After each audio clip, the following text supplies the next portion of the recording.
Welcome to another edition of A Voice to the Gentile Church. I'm Jim Wingerter. Next to me is Pastor Roger Diaz. Next to him is Dolores Lowe. So there's some stuff going on in Israel, Dolores. Oh, yes. Lots of stuff going on in Israel. So it's interesting, right? Israel has had the town of Jenin, which is basically a Arab... Arafat's headquarters. You got it. The place, it's a hotbed of Arab terrorism. Oh, yeah. And I guess Netanyahu's administration had had enough. So they went in, right? And started, I guess what you would call taking names, right? Taking people down and all that. So that caused a whole riot to go on. And it's gotten really crazy. Like they caught a French journalist with 3 hand grenades coming out of Jenin, right? So it's been, there's a certain polarization of sides, right?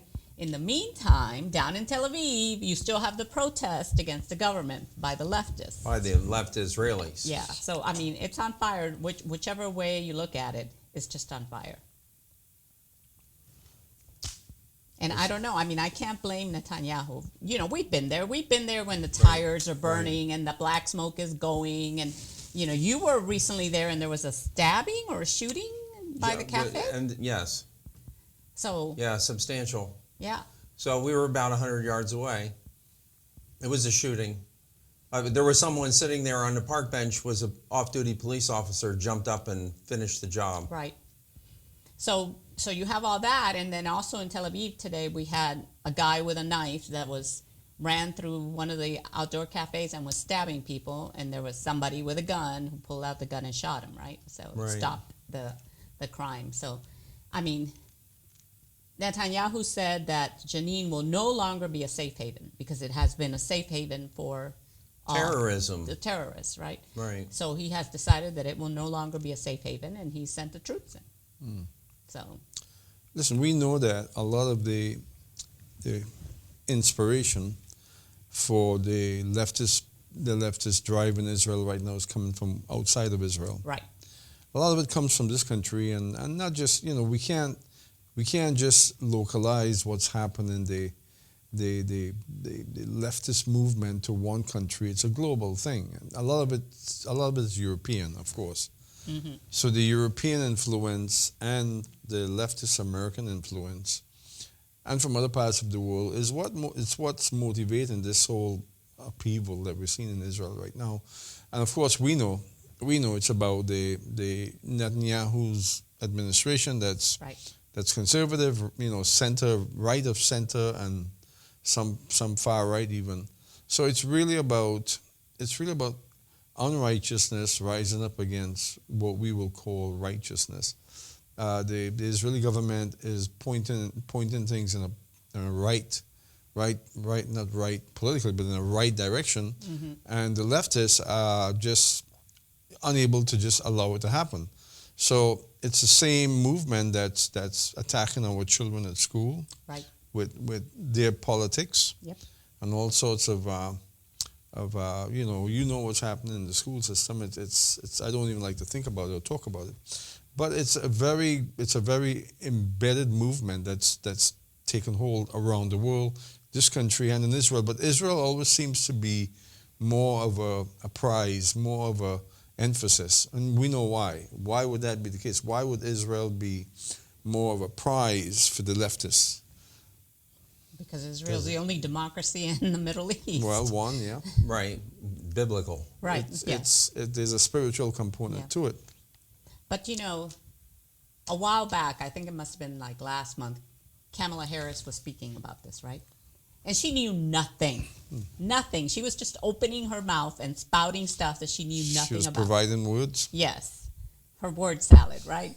And the thing that gets me is, if you go on any college campus today and you talk about the situation in Israel, not the Jenin stuff, because you know that's always going to be those terrible Israelis, blah, blah, blah, blah, blah, blah. But if you talk about what is going on and the protest of the left in Tel Aviv, they'll say, oh, they're trying to get rid of the Supreme Court, blah, blah, blah. They don't understand how the Israeli Supreme Court operates today. Right. And how wrong it is, right? Because as a Supreme Court justice, if I decide to retire, I get to pick who replaces me. Yeah. That doesn't even happen in the U.S., right? It's different, entirely different, yeah. And to me, it was like whoever thought of that in the beginning was insane, because you can't change anything. Probably just drunk. Could be. So I found it interesting that they got a French journalist with 3 grenades as he was going to a border crossing in Jenin, right? But we know that the Europeans been instigating and inspiring a lot of the unrest in Israel. We've seen it ourselves. Yeah. I've seen it. Right. So at the same time in France, everything's on fire. Yeah. Right? A young Arab of North African descent was stopped at a traffic stop, and I don't know what happened. I haven't been able to track it down, but he wound up shot by the police. Shot dead by the police. That caused all sorts of riots, particularly in those no-go zones that France has traditionally had, where low-income, mostly Arab communities were no-go, where they wouldn't allow French police to go in.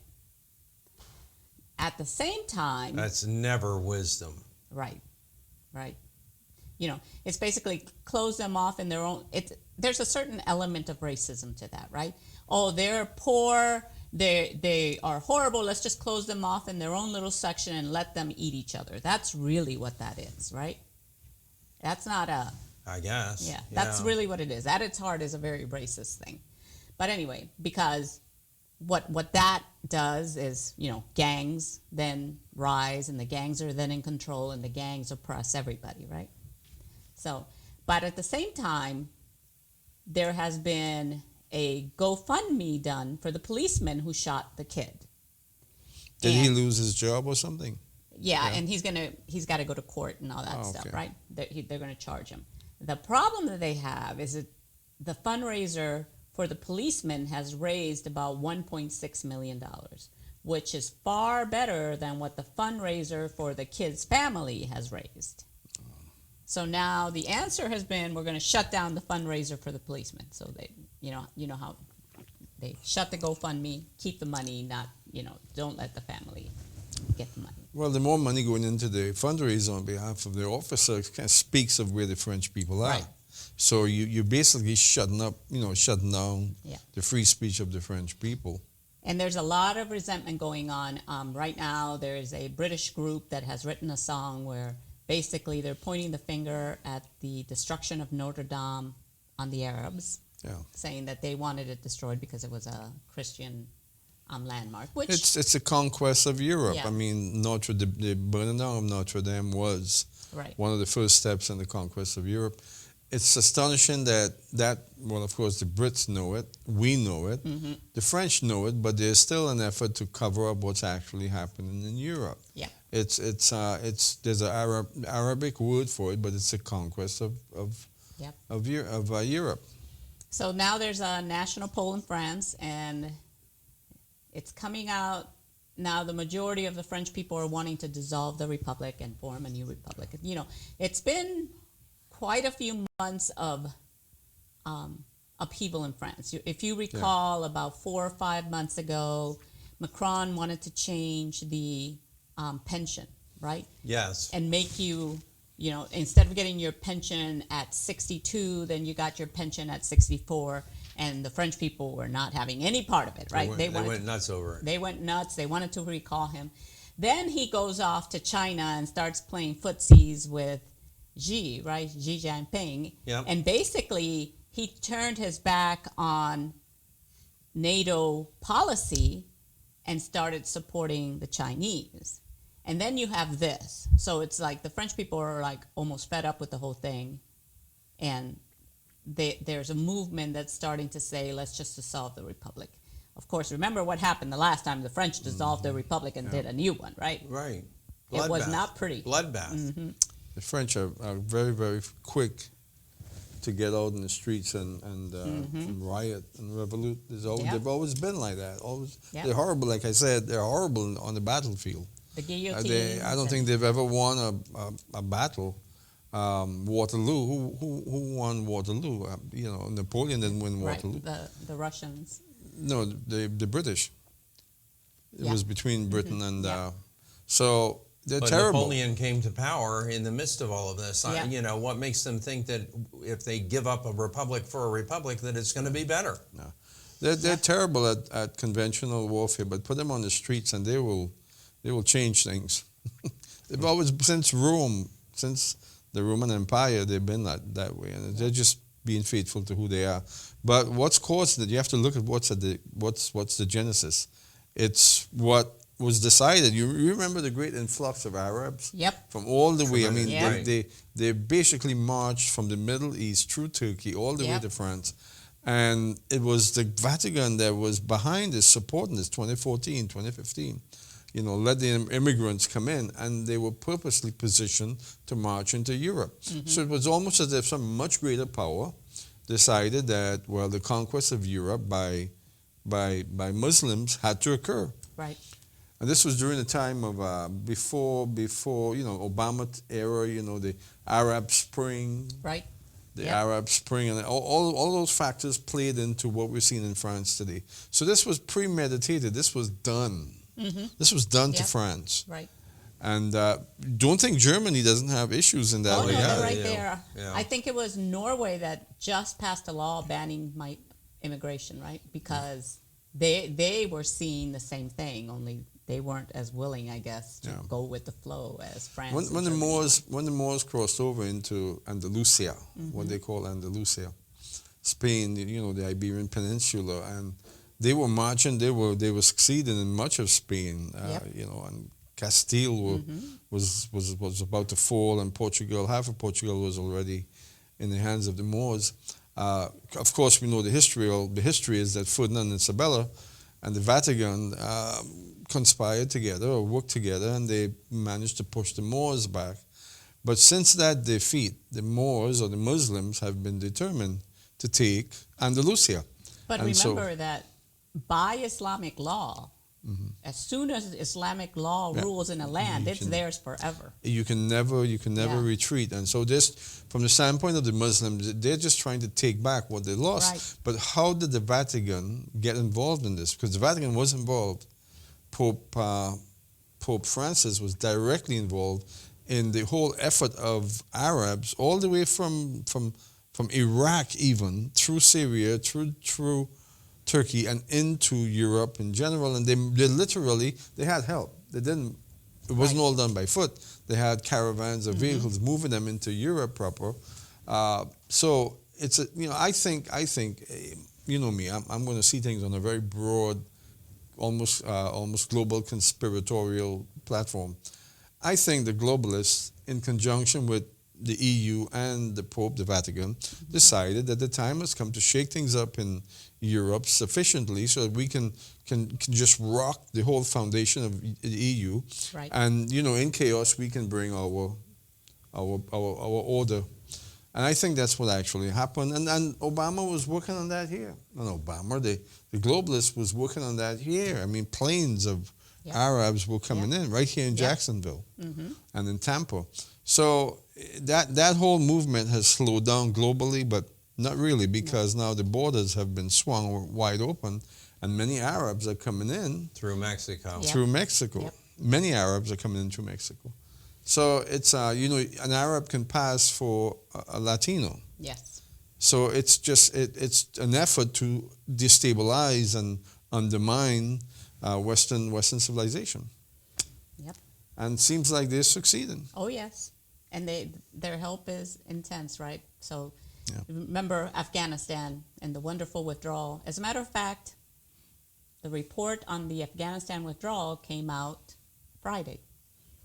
As all things, you mean what happened about 2 years ago with Biden? As all things, when you want to cover it up, when do you release it to the news? On a Friday, and on a Friday before a holiday, it's even better, right? So they just released the report on Friday. And basically, it was damning to the Biden administration, right? Because it was it was horrible. So, and need I remind everybody that Blinken said that we could work with the Taliban, right? We can work with them now. Well, not only are they going back to the repressive, no girls in school, beating up women, blah, blah, blah. They just closed all of the beauty salons in Afghanistan because it was a place where women could congregate, and it was a type of business that women could own. And of course, women shouldn't be educated, own businesses, or step outside their house, right? So, it's an incredible dichotomy there, because how can liberals support a government, our government, that is supporting such things? I mean, how is that even? We know what's behind it, because liberalism is not really liberalism anymore. Right. The liberalism of the 1960s and so on has been replaced by hardcore leftist fascism. They're fascists, and so they can on one hand uphold the rights of women and the rights of every other human being, and in their mindset, and at the same time suppress or allow the suppression of others on the other hand, because they're not true. right. They're not true about their ideology. Their ideology is false. Yep. Well, there was just a case of a professor who flunked a student for using the term biological woman in their paper. Oh, really? I'm not surprised. So in the school's defense, and unfortunately I can't remember what the school is, they did send the professor to free speech training. So thank God the school did the right thing. Well, and I don't know how well she'll take the training, You're right? going to find reaction like that a lot. A lot of people are going to react that way. People are just at the point where we're fed up with this stuff that we're seeing. All of the maneuverings of the left, the hardcore left. And then, in the immortal words of Jim, oh, for the days of Bill Clinton. But for the good old days of Bill Clinton. So, Joe Biden and his family went to Delaware for the 4th of July holiday. And while they were in Delaware... He has a home there. Yeah. It's really his home base. Yes. Yeah. While they were in Delaware, there was a white package of powder found in one of the offices of the White House, in the family wing. Immediately, everybody went crazy, because when you find white powder, the first thing you think of... should be anthrax. Anthrax, right? So they tested the powder. Unfortunately, it came back as cocaine. Nose blow. So now the question is, who was doing cocaine in the White House? And apparently it's gotten worse, because now they found packages of cocaine, several And wouldn't packages. it be all of Biden's staff? Yeah. So they asked Joe Biden and Karine Pierre-Jones, and of course Biden laughed it off and won't answer any questions. And Karine Pierre-Jones suggests that it was found in the West Wing and belonged to a visitor. I'm sorry, but to get into the West Wing of the White House, you have to have an escort, and they're not going to let you walk around with a bag of cocaine in the West Wing, right? Well, wait, traditionally they wouldn't let you do that. Whatever happened to just say no? Yes. It is so sad, the situation we are in. It is unbelievable. That doesn't faze me at all. It is so sad. That's nothing compared to what's happening. When you consider all of the shenanigans of Biden and his son, Oh, and my God. his family. I mean, this goes back to when he was vice president. Yep. Perhaps even before, on a smaller scale. That's nothing. I mean, a little blow in the White House. That's nothing. So anyway, I mean, these guys are high criminals. So, and on a good bit of news, a little good news for today. Ooh. Yeah, there was a man swimming off the Egyptian coast, and about 5 sharks attacked him. And a pod of dolphins came, beat up the sharks, and saved him. No, there was a shark attack where a guy died. Yeah, but this one was... Okay, so a tiger this guy shark... got saved by About by 4 weeks dolphins. ago, swimming off in the Gulf of Aqaba, I think it was. Yeah. Guy got torn to pieces by a tiger shark. Yeah. So now this happened this week? This happened today. Today. Yeah, dolphins, a pod of dolphins saved a swimmer that's off the amazing. coast of Egypt in the Red Sea. That's amazing. Because, guy got torn to shreds over there 3-4 weeks ago. Yep. So That happens a lot. Mm-hmm. That happens a lot more than you think. Certain higher mammals of the ocean, they will react to save people and save themselves, and they'll go after sharks. Mm-hmm. Even the white pointers, the great whites, they'll fight with them and in many cases destroy them. Yep. But sharks are mindless predators. Right. So that's amazing. Yep. That's amazing. So that was good news. Some good news, and it happened in the Red Sea. So hey. Yeah. So that's what we have for today. Yay. So we have a question, and I'll just share the question. In recent years, there has been a great deal of development surrounding the question of UFOs, now being referred to as UAPs, Unidentified Aerial Phenomenon. With your biblical worldview, how do you reconcile with their existence? That's a loaded question. Yeah, we've attempted to deal with this before. This is not an easy question to deal with, especially for me. There are people that have very sort of carte blanche, very, very dogmatic responses to this. I just don't. I don't have a definite conclusion on this subject, and it's deeply, deeply perplexing because of my background, where I came from in terms of quote unquote ufology. So Dolores, I'm going to lean on you for opinions. Okay. No, we're not going I to. was going to read you some headlines. Okay. You're just going to read headlines. Yeah. We're looking for opinions. We're not going to divulge the type of work you do, but to a certain extent in your industry, you guys have to deal with this. You have to have some understanding, right? Yeah. So, there are two trains of thoughts, right? And I'm in the, Only two? well, yeah, but there is what the government officially did, right, where they would claim that it was things like weather balloons and things like that. And there is some validity to that because, like, I have family that lives in Victorville, California. And just past Victorville is Edwards Air Force Base. Right. And one of the things that they have there is the SR-76, right? And that's the airplane that looks like a triangle, right? Mm-hmm. So when they first started seeing it fly, everybody said UFO. But it really was an airplane with a different design, right? So there is that.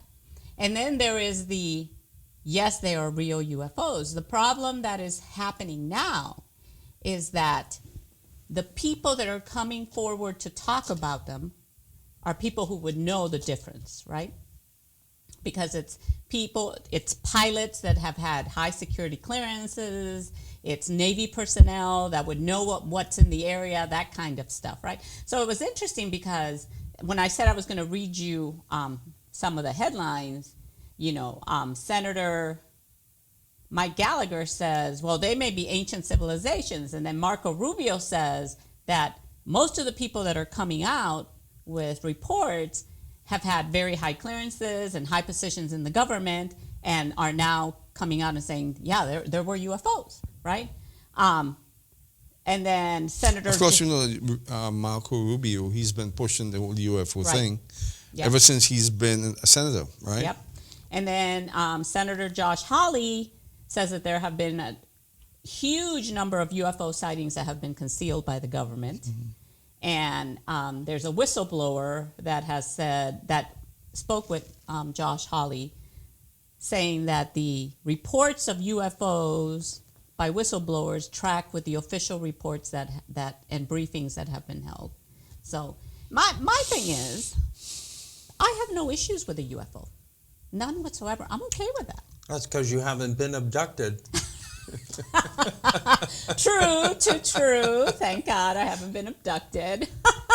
But there are those Christians who, there can't be UFOs, right? And they lose it. They literally lose it because of a UFO. And I'm like, nothing in my Christianity prohibits the existence of a UFO. Nothing. Or life on another planet. Or life on another planet. But you see, that's a complex statement because to settle with that, you have to change your whole biblical view. I mean, it does not fit into the biblical narrative. not the biblical narrative that I've embraced. So we'll talk about that here in a few moments.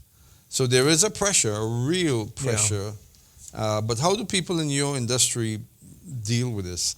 Like the people you work with, how many of them are saying, "Yep, this is man-made"? How many people are saying, "No, this is alien"? It's about the same. There are people who believe, UFOs, and people who believe no UFOs, right? Yeah. So it's about the same as it's very interesting, because to me, I look at the universe, right, and I see all of the galaxies and all of the planets across the galaxies.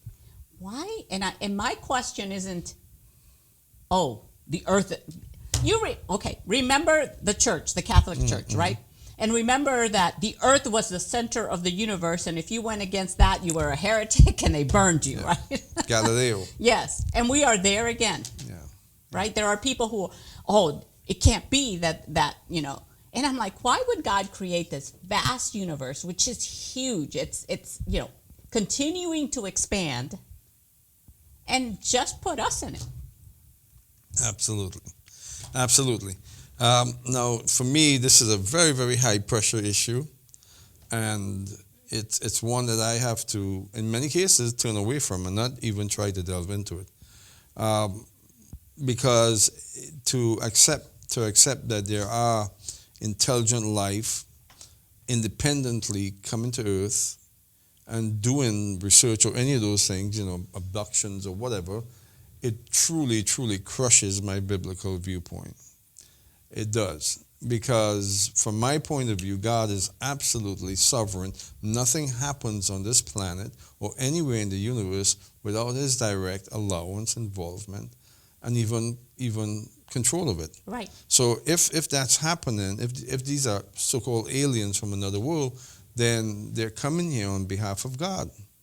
They're acting on behest of God, and God is so that opens all sorts of questions that I'm not able to deal with. I mean, and my struggle really comes from who I was, what I believed before I came to the position I have now. So go ahead. So there is a great sci-fi story written by Ray Bradbury called Childhood's End.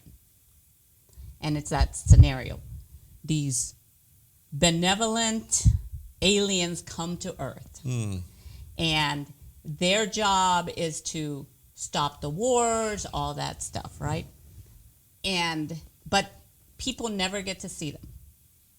They can't see them physically. They hear them, but they can't see them physically. And what the aliens keep saying is, "You're not ready to see us. You're not ready to see us." After 50 years, the Earth is peaceful. There's no disease, blah, blah, blah, blah, blah, blah, right? And of course, remember, this is a sci-fi story. Yeah. What you find out is that the aliens were sent here by God, and that they were preparing the youth of humanity. It was a time in humanity's existence where the children that were being born deviated into something new. And in the end, it's the first story. It was very traumatic. It was the first story that I ever read where the Earth is destroyed. In the end, just like in the new creation. So the aliens were interbreeding with humans? No. The aliens were just overseeing humans. Overseeing. They were not directly involved. Right. And it at the end of the story, the human children turn into something new and go off to be with what is God. Ray Bradbury was agnostic, so he didn't call him God, but that's what it was. And the Earth gets burnt up. And the aliens, you find out, look just like our stories of demons, right? And they were sad because they weren't as good as human beings. They would never be able to make that transition that the human beings made, which was it's a great story. And I have to give it to Ray Bradbury, being an agnostic and everything. He still made some really good, solid points. But then, one more analogy from normal stuff. All you Star Trek fans, there is a great Star Trek episode. They get to a planet that is sort of like the Earth was during the Roman period, right? And they worship the sun. And of course, Star Trek, Captain Kirk being Captain Kirk, the sun, he's thinking of the sun, that sphere that we have, their sun. And in the end, you find out that basically they're in the same point that we were, and that it wasn't the sun, S-U-N, it was the sun, S-O-N. So, I mean, it's still really good story. It's only an English problem. Right, yeah, but it's... Yeah, no. This issue is much more. I mean, I appreciate you trying to simplify it, but this issue is much, much more complex and deep. In I think it's 1974, I read Eric von Daniken's book, the first one. Yeah, it was the first book I ever read, Chariots of the Gods. Right. And then I got a hold of information by Zachariah Stitchin, who presented the same type of information, but he dealt more with the Anunnaki, the so-called Anunnaki, the beings that established civilization here on Earth in Mesopotamia. So I really devoured all that information, and it began to really make sense to me. So I read a few more books by von Daniken. I was completely sold on it. And von Daniken and Zachariah Stitchin, they basically presented the whole worldview, universal view, that planet Earth, at one point, we were visited by beings highly advanced from another world, under the control of one great commander. They came as colonizers from another part of the galaxy, and they encountered primitive man, Neanderthal, so to speak, and interbreeded with Neanderthal, and provided the means by which Neanderthal man would become Homo sapien. And these Homo sapiens began to worship these beings, and these beings became gods. And they between Zachariah Stitchin and Eric von Daniken and other writers who came upon the scene, they really began to build this pyramid. And von Daniken is still alive today. It's an amazing thing. He's still alive today, and he's still writing books. He's still giving conferences around the world. And that movement is really broad. Now, I was a von Danikite. And why this is so difficult for me is few things really perplexes me. This perplexes me. And I think it's because when I came to Jesus, he literally brought me to a place where I had to choose. Do I believe that, or do I embrace the Bible? And it was vivid. It wasn't as if, it's almost as if in 1989 I couldn't go on holding that view. It was as if he brought me to the threshold and said, and this was so real to me, and that's why it's so emotional to me, because he brought me to that threshold, and where he said, give up one.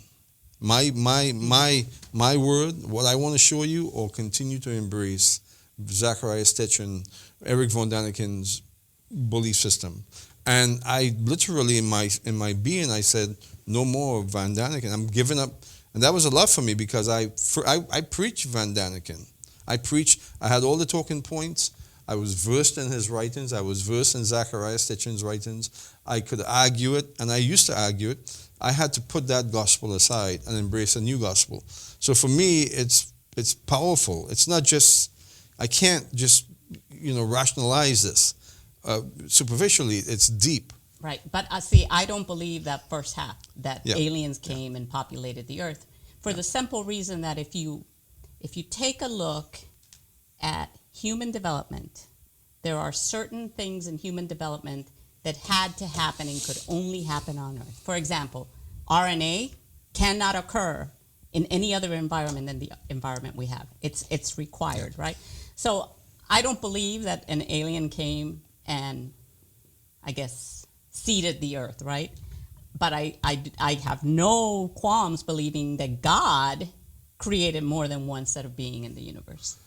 And we might call them angels. Angelic beings. Could be. They're God's creation. So, yeah, it's a very complex argument. Trust me, I don't say that often, but trust me, if I was still pushing von Daniken stuff, Zachariah Stitchin stuff, I would persuade you. back then I had everything lined up. I had all the talking points in place. And many people were persuaded by me. And that's why when I set it apart, it was such an emotional thing for me, because I know there are people alive today that are embracing this whole worldview because of me, because I preached it. And it was passionate, but it was demonic. Coming to that realization that it was demonic was something that was revealed to me by the Holy Spirit. And that's why, for me, this is not a cut and dry issue, because I know that behind that movement, the Von Danikelite movement, there's demonic activity. Oh, I'm sure. Very, very strong and very, very deceptive and influential, filled with all sorts of delusions in that movement. I know it. I've been delivered from it. And it was the word of Jesus that delivered me from it. Again, he brought me to that threshold and said, choose. Mm-hmm. And, of course, I chose his gospel and not Von Daniken's gospel. So it's a tough question for me to deal with, but I'm going to put out some possibilities here. All right, so possible answers to the question. These beings, now in regards to the apparitions, what's behind the apparitions, or who is behind the apparitions? When I say the apparitions, I mean what the Oversight Committee is dealing with right now in regards to UAP.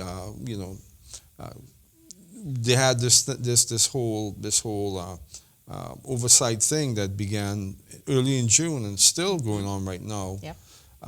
It's a big deal in Congress, and they're approaching this. This is one issue where I don't see the right and the left, the Republicans and the Democrats, clashing much on this. They seem to be, and it's odd, they seem to be unanimous that we have to get information on this. So maybe that's part of the disclosure that the ufologist people have been talking about for decades, that there will come a time of disclosure. So now we see that in the country's Congress, this is being discussed openly and embracingly. So question for you, why now? Why do you think they're doing it now? All right, so that brings in the reality or the prospect that there's a global conspiracy now, and this is the time to introduce the idea of invaders. Right, because for more than 50 years they've been telling us that's a bunch of bunk. Exactly, yes. It's a bunch of bunk. So that lends to one of my belief systems, and again, I don't normally have different belief systems on any one subject, but I do on this because I'm not sure on it. Mm-hmm. And that's, I think today I was praying about this and contemplating this, and I think it's by the hand of God that I'm conflicted on this. I think it's by the hand of God that I am. And maybe I'll stay that way until he clears it up, and he'll clear it up openly for everyone. Right. Like we talked about last week on the program, when Jesus comes, there's going to be, when the actual Messiah shows up, there's going to be a front that will oppose him. Yes. Identify him as the Antichrist. There's also going to be a front that will oppose him as being an alien invader. Mm-hmm. Mm-hmm. That's another possibility. Yep. So there are what troubles me, what perplexes me with this is that there are so many possibilities, so many variations of outcomes, and you just don't know how to deal with it. At least at this point, I don't have a clear path in looking at this. But here's some possibilities. What's behind these apparitions? And again, the military has formed a UAP task force to investigate what's been happening for decades upon decades, right? Mm-hmm. This is not new. Nope. It's new in us dealing with it. But for decades, we've been grappling with this thing. What are these things? Foo Fighters. You know what the Foo Fighters were? Right. What were the Foo Fighters? The Foo Fighters from World War II. Yeah. What were they? Balls of light, objects that would shadow the planes and come at the planes and dart off. World War II pilots talked about this. These Foo Fighters were menacing in the European campaign of World War II, particularly the British pilots. They talked about these Foo Fighters all the time. So question for you. My point is they've been around for decades. Right. It's not a new thing. In the book of Daniel, right, when the angel comes to Daniel, he was delayed, right? And why was he delayed? Because the Prince of Persia right. resisted him. Yeah. So what if? And we humans wouldn't see that, right? Because we're not in that realm. Right. Right? What, and again, I'm here is it's just postulating. What if all of a sudden we're getting to see that type of battle in our realm, right? We're getting to see with eyes that we normally don't see, right? But I think even if that's the case, we understand maybe half a percent of what's True. really happening. True. There are people that are much more capable than me discussing this subject, and they're hardline Christians, and they're coming on very hard in regards to one perspective, one paradigm, and they're not willing to see it from other perspectives, and they feel like they're compelled to do that to defend the gospel, to defend the word. And again, I'm not really settled on it, but let's look at it. Who's behind these apparitions, or what is behind these apparitions? Possibilities. I have 5 of them. There might even be more than 5, I think for sure. They're created beings or aliens from another world, which is what you would say. So let's discuss that for a moment. So that says that these vastly advanced beings from another part of the galaxy, or even from another galaxy, because they could be intergalactic, right? Right. Are coming here independently, apart from God, apart from. That, not necessarily. Okay, so but that's what some people adhere to. Okay. That they're just coming. They're God and Jesus. The whole story of the Bible is separate from what these aliens are coming here to do.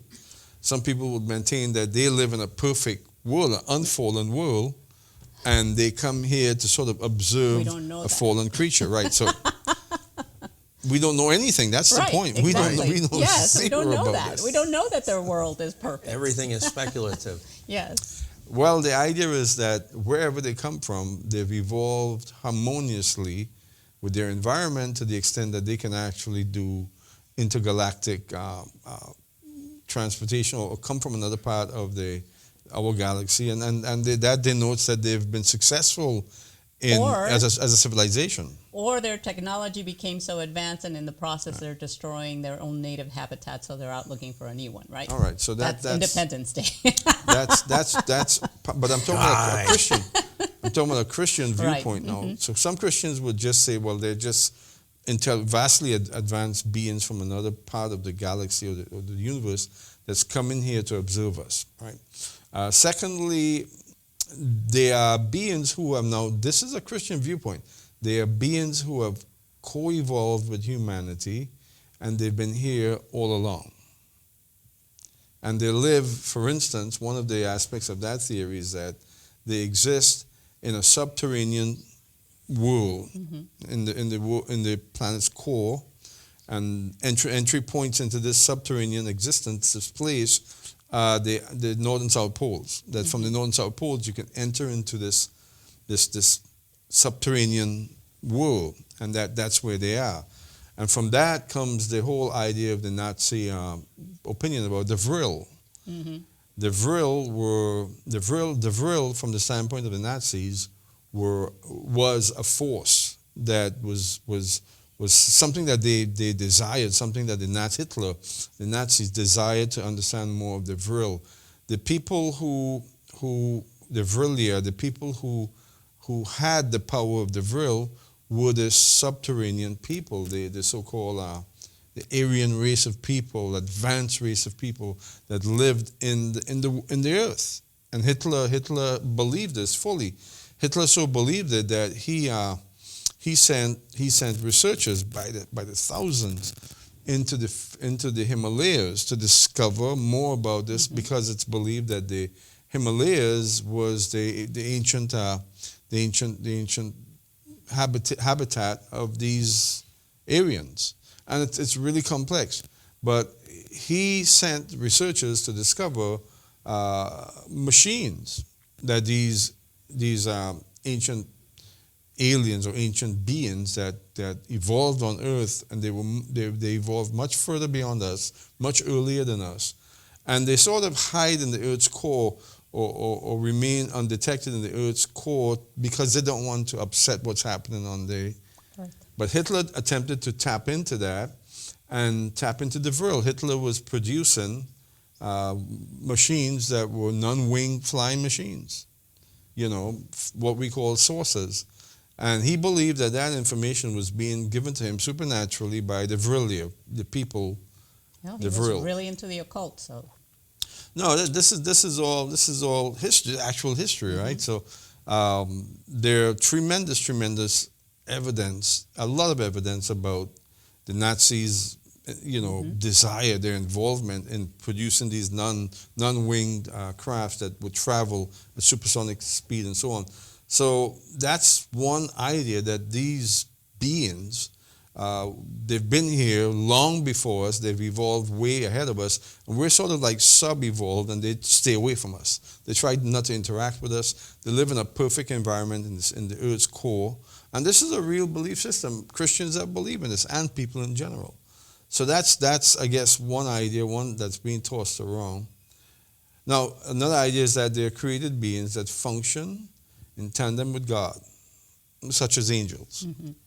That these beings that are producing these crafts, and these crafts that are being manifest around the world, they vary so radically. They even change shape.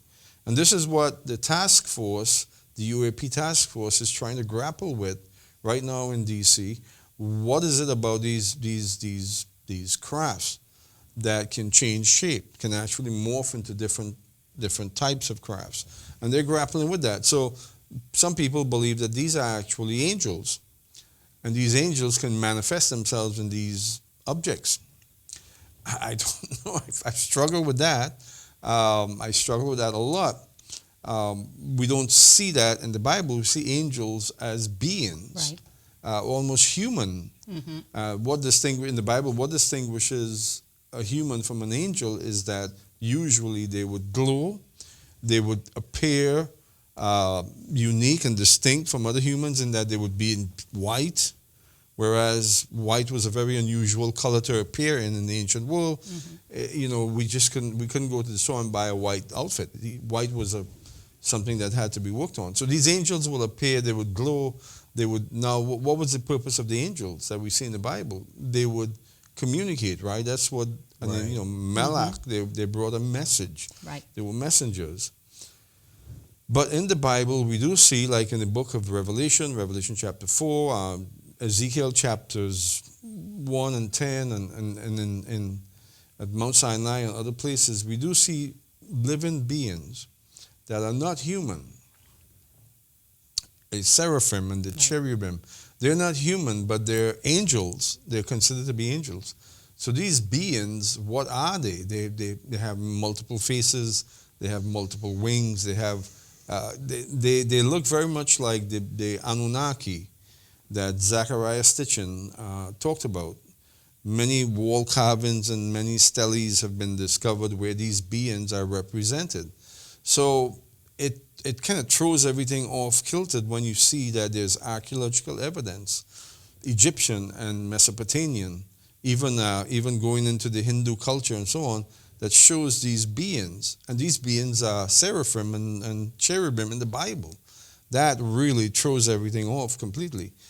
But are they angels? Are they God's messengers? Are the cherubim angels? Strictly speaking, we don't see where a cherubim will ever bring a message. Right. Right. Or, communicate right. a message. Mm-hmm. The cherubim had a very specific function, which was to cover God. Right. They each had 4 wings, and they created sort of a circle or a square, and God, from Ezekiel chapter 1 and 10 and so on, he sat in the middle, and they were covering cherubs. Now, in Revelation chapter 4 and 5, we see that these covering cherubs, these living beings, these chayot, these in Hebrew, these living beings, they praise God. They would verbally, audibly praise God. Right. But we don't see anywhere where they would bring a message. So would they actually angels? No. So I think the Bible's very specific. Gabriel and Michael. But Michael are the only 2 mentioned in the Bible. But extra biblical writings give you right. Raphael and right. Uriel yeah. and, and so on. Those were angels. Those were messengers, but they right. were not necessarily covering cherubs. Now, it gets really, really complex because we see that Hasatan, the angel who fell, we know him as Hasatan, was a covering cherub. Right. Not a messenger, but now he is a messenger of evil. So again, that's why I struggle with it so much. But the idea that these beings that are creating these apparitions, these manifestations, these crafts that are moving at supersonic speed, and they will stop and hover and take off in a whole completely different direction, that these beings are angels. I struggle with that because they create so much confusion. They create so much spiritual strife. So I don't know. Again, how do you deal with the reality that not only our government but globally governments are dealing with the reality that these things are real, and they show up and they disappear, and they sometimes seem to be benevolent. And sometimes you get the sense that they're not benevolent, they're malicious. So how do you rationalize this? How do you come to terms with this? The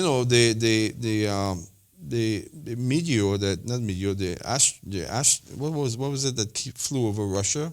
2015, 2013. Was it a meteor that almost struck Russia? I don't remember. Yeah. It's probably a meteor. But it was January 13th, 2013 or something. I think it wasn't a meteor. An asteroid, I think it was. You can find that. There's this incredible video of this object ablaze, moving at 27,000 miles an hour. Right. I saw that video. Yeah, it's headed right towards a certain Russian town. It was an asteroid. An asteroid, okay. The Chelyabinsk meteor. Good luck with that, yeah. So it's headed straight towards this town. I mean, it was pointed directly to this town, and this object comes up behind it. Now, this thing was moving at 27,000 miles an hour. This object comes up behind it real quick, just kind of pops, stops, runs right through the meteor, and then takes off. Mm-hmm. So this object, whatever it was, and there's video of it, and of course, it's perplexing to everyone that sees it. This object literally prevented that meteor from crashing into that town.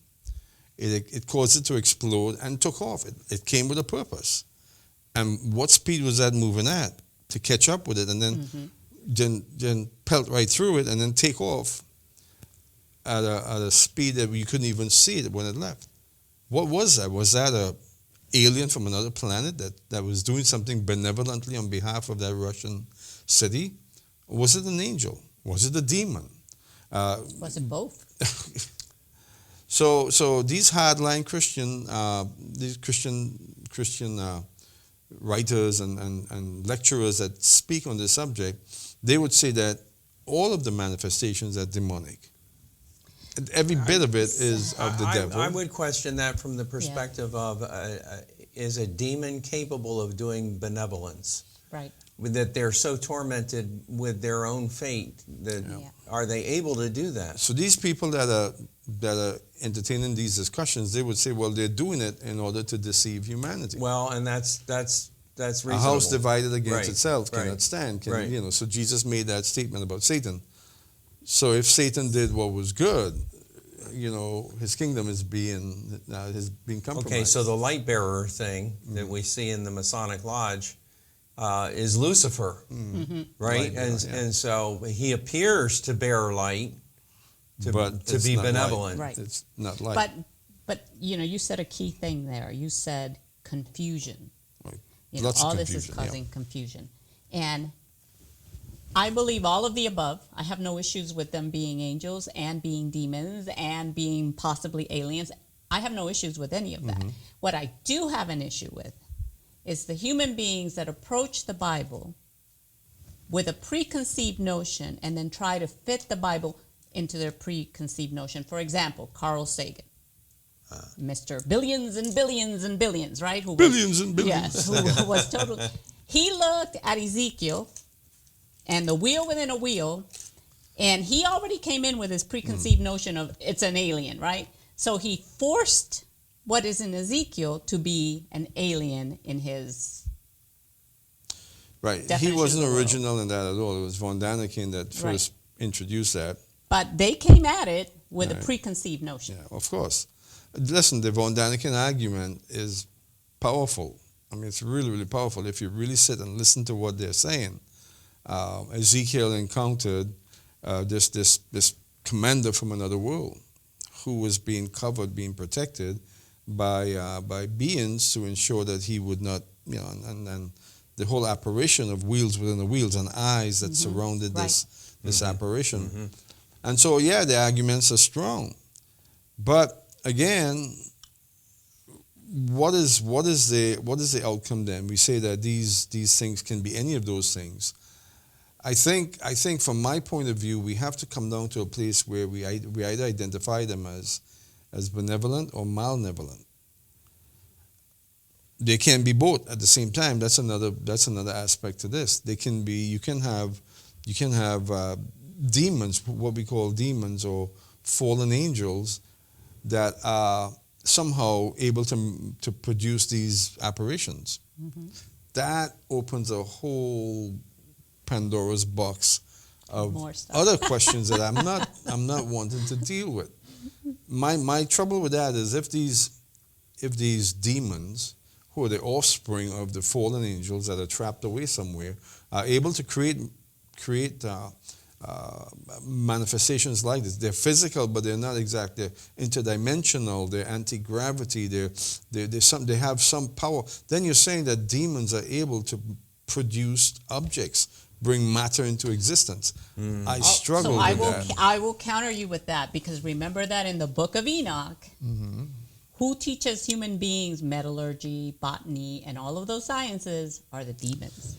Right, but the demons, well, no, the fallen angels. They're the fallen angels, the sons of God, the fallen angels are the ones who pass that information on to man. The demons are the offspring, the demigods, the offspring of the...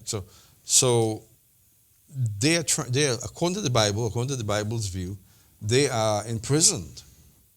You're right. They're imprisoned, but they have their opportunity in the world in spirit.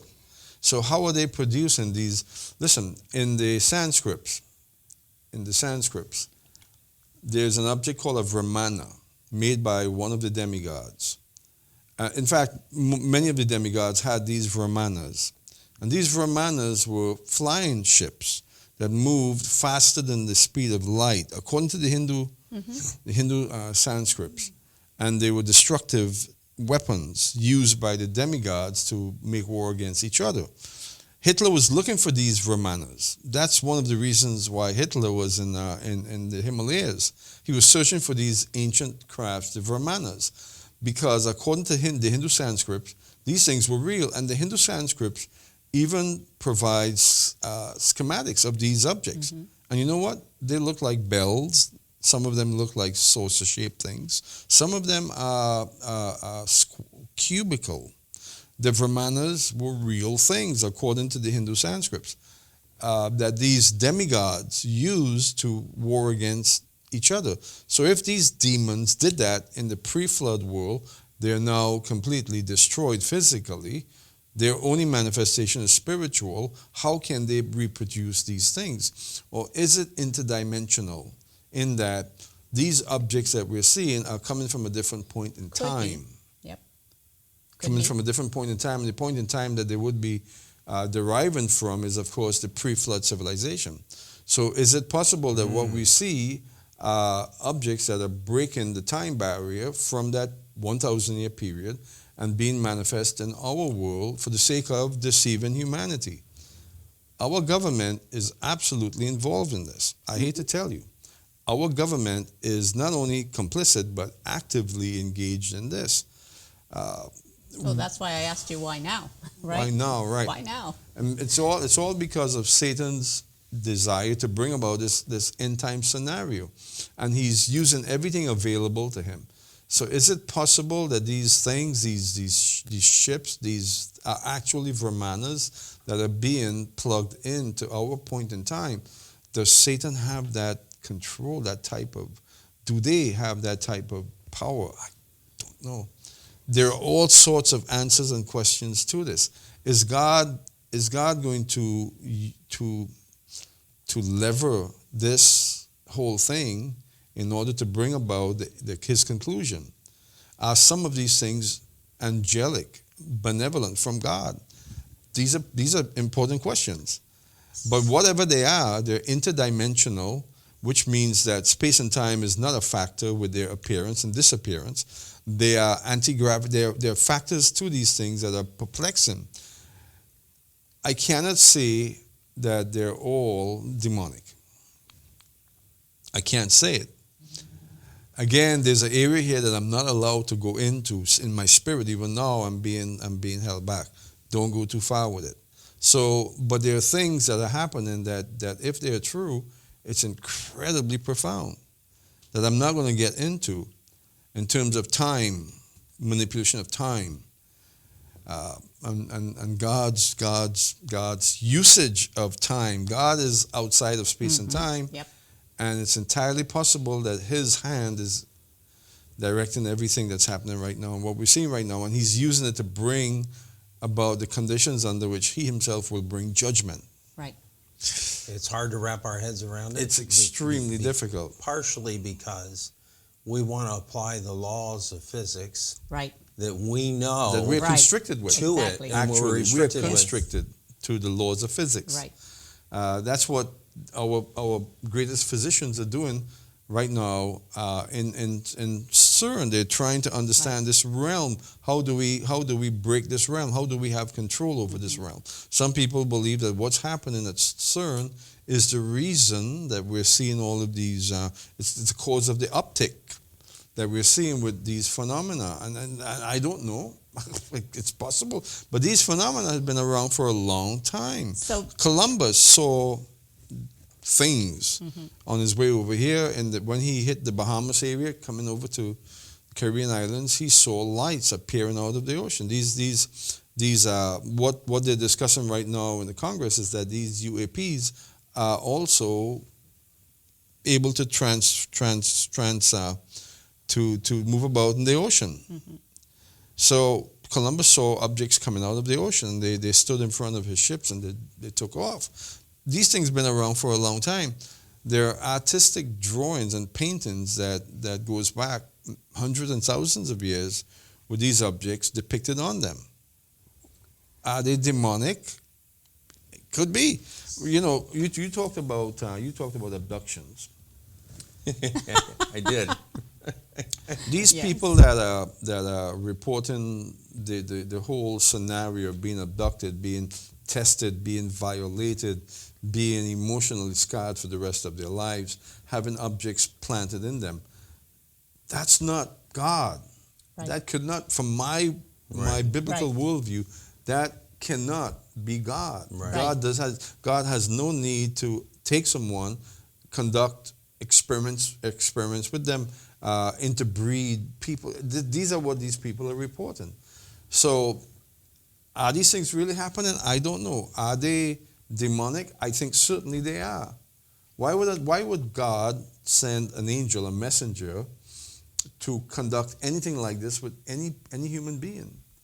Right. So it's demonic, and what does it do? It creates confusion. It creates doubt. It strives against the reality of God from a biblical viewpoint. Right. So a couple of points. Yes, Hitler was chasing all these technologies. Interesting enough, Hitler would have beaten us to the development of the jet plane. If he'd have had the jet plane, he would have won the war. But all of a sudden, out of nowhere, he decided to abandon that research. He was really close, and he decided to abandon that research. Perhaps because he was chasing all this other stuff, right? And was like, I don't need this. Wunderwaffen, his Wunderwaffen was a craft that can travel at 5,000 miles an hour, Yeah. that can deliver what became the nuclear bomb. Yeah, and then there is a war going on. Mm-hmm. It's in another dimension that we don't see, Right. but there's a war going on, and it's totally feasible that every once in a while something spills over right from that war onto what we can see. You know, It's not a question that can be easily addressed or really, handled. Right. Not by me. And there are people out there that are Christians with a biblical view, a world biblical viewpoint, that are trying to address this, and they're they come down very hard Everything that you see is demonic, or our government has been producing these things with the help of these demonic entities. Well, and that's their yeah. position, and they're very firm on that. I take solace in that God is God and I am not. Yeah. And I refuse to put God in a little box. So I will not say God would never have created any other beings, or, I will not do that, because he is God. He can do whatever he wants. And So- it's curious, I woke up in the middle of the night like last week, and I started thinking, for some reason I started thinking about creation, and the singularity. Let's talk physics, not Bible, so that we can have the non-believers, right, understand. So there was this, all of a sudden the singularity appears, right? And they can't tell you where the singularity came from or what it is. And the singularity explodes, and the first thing it does is create light. Yeah. Just as the Bible says, follows exactly what the Bible says. But they are so hooked on where did the singularity come from, and they refuse to admit that it was God. It was created, right? Yeah, right. And my thing, as I was thinking about it, I was like, what if, God breathed into man, and a part of God is in us, right? And Yeah, I'm not into no. that whole God is everything thing that, the hippies like to say, but I know that God is in us, and that's why the hole that exists in us when we step away from God affects us so poorly, right? Well, guess what? Everything in the universe is held by a certain energy, right? Atoms are held together, quarks are held together Quarks. by a certain energy, and where did that energy come from? Had to have come from God, Same question, right? right? So, but I just don't. I am very comfortable with I am a human being, and I am a limited person, and I'm comfortable with the idea that I do not understand everything. No, that's right. Yeah. And this is a subject that I don't think anyone would be able to really lend any real definition to with certainty anyway. But again, there are people who are attempting to just nail it down and say, Yep. this is what it is, and this is what it isn't. And I'm not in that position, and I don't think I'll ever be in a position to come to such a conclusion. But I do know that they do these apparitions, these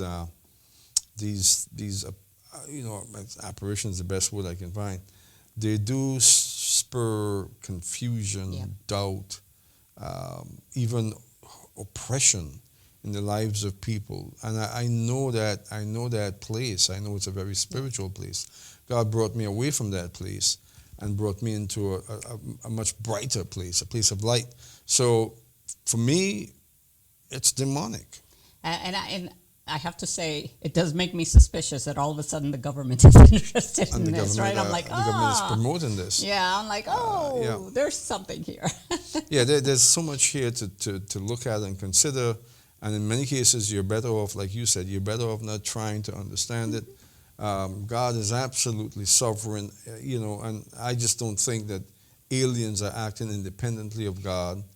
Or aliens or beings are acting. There's no Vrillia, no people living in the core of the earth that somehow were here before our evolution, and they're much more advanced, and they're sort of hiding from us because we're unclean, uncouth, and they are much more advanced, and so that's where they're hanging out. There's all sorts of, like why did why did the Nazis run to Argentina? Because it's so close to their haven, which is under the Arctic and so on. There are all sorts of, just you'd be shocked. Oh, that's why okay. That's what they like. So, there were campaigns by our military, our Navy, and the Marines to go down after World War II to go to the Arctic and try to discover what Hitler was talking about, this place in the Arctic. And are we showing a lot of interest in the Antarctic right now? Not the Arctic, the Antarctic. Are we showing a lot of interest in the Antarctic right now? Yeah. Countries are vying to put their stamp on the Antarctic and claim the Antarctic. So there are things that are happening that are, just enigmatic as can possibly be. But I know without any question that God is absolutely in charge of all of it. Regardless of what we're seeing, the strange phenomena or not. And yes, I am convinced that a lot of it is demonic. Most of it, I think, is just plumb demonic. Some of it is, in fact, man-made.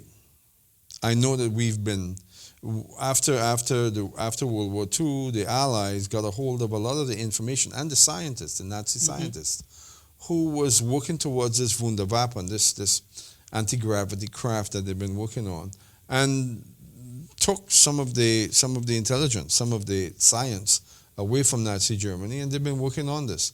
I'm convinced of that. Yeah, not just us, the Russians. Yeah. Not everything we see in the sky is of a supernatural or an alien, supernatural origin. A lot of it is weapons that we have stashed away. And there's one weapon that they talk about. It's sort of a triangle, massive triangle with 3 great lights underneath it, and it's believed to be man-made, and there's a name for it, TR something. But again, a lot of this is man-made and inspired by the demonic realm. Again, I can't say across the board that everything we see in the sky is demonic.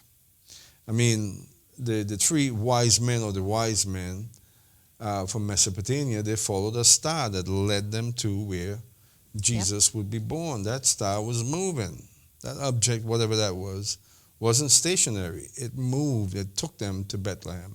So you have other stories like that in the Bible where clearly the men of old were seeing things. The biblical characters were seeing things in the sky that did relate to God.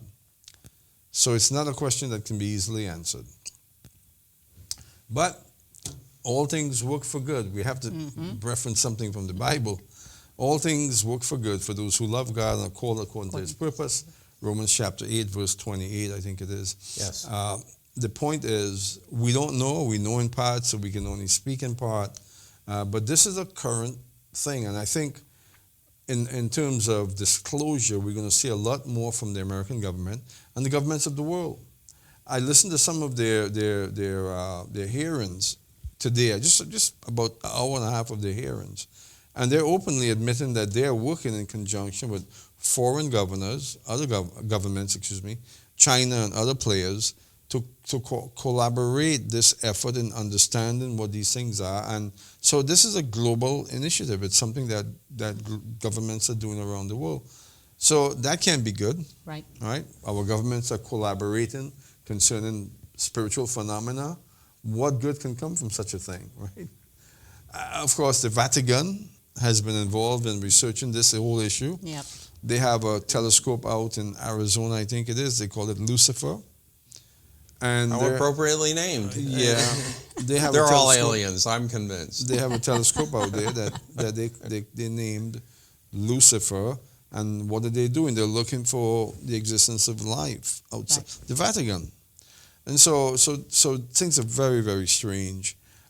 Yes, I think, again, just trying to end this whole discussion, I think much of what's happening is demonic, interdimensional, outside of space and time. The pre-flood civilization, there's so much that we don't know about the antediluvian civilization.